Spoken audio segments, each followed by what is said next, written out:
দুপুর ৩টা। হঠাৎ মন গেল কুমারী ড্যাম ঘুরে আসি।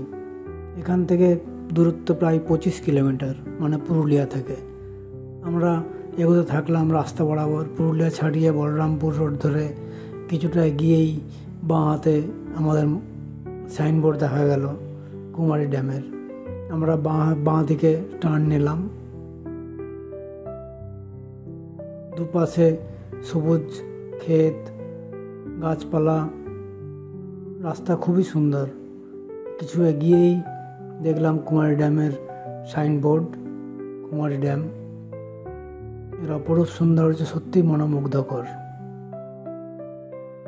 গেটগুলো খুলে ছিল না,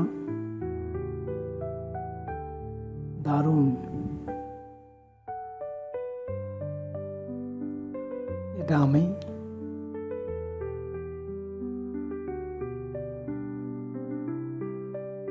পিছনেই ঝর্ণা বইছে।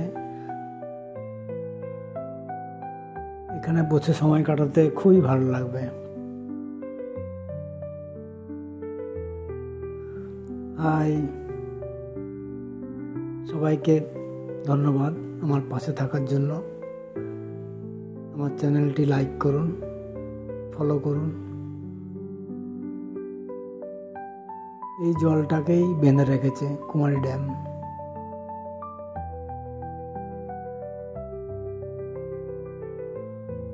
সুন্দর।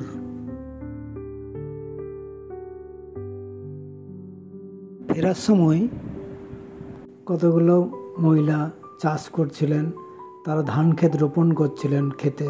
আমিও নেমে গেলাম ধান গাছ লাগানোর জন্য। পাকে পা ঢুকিয়ে ধান গাছ লাগানো শিখলাম। আরও মজার ব্যাপার আছে, সেটা হলো আসার সময় গাড়ি খারাপ হয়ে গেছিল। প্রায় ১.৫ কিলোমিটার এইভাবে টানতে টানতে মেন রোড গিয়ে একটি দোকানে সারালাম।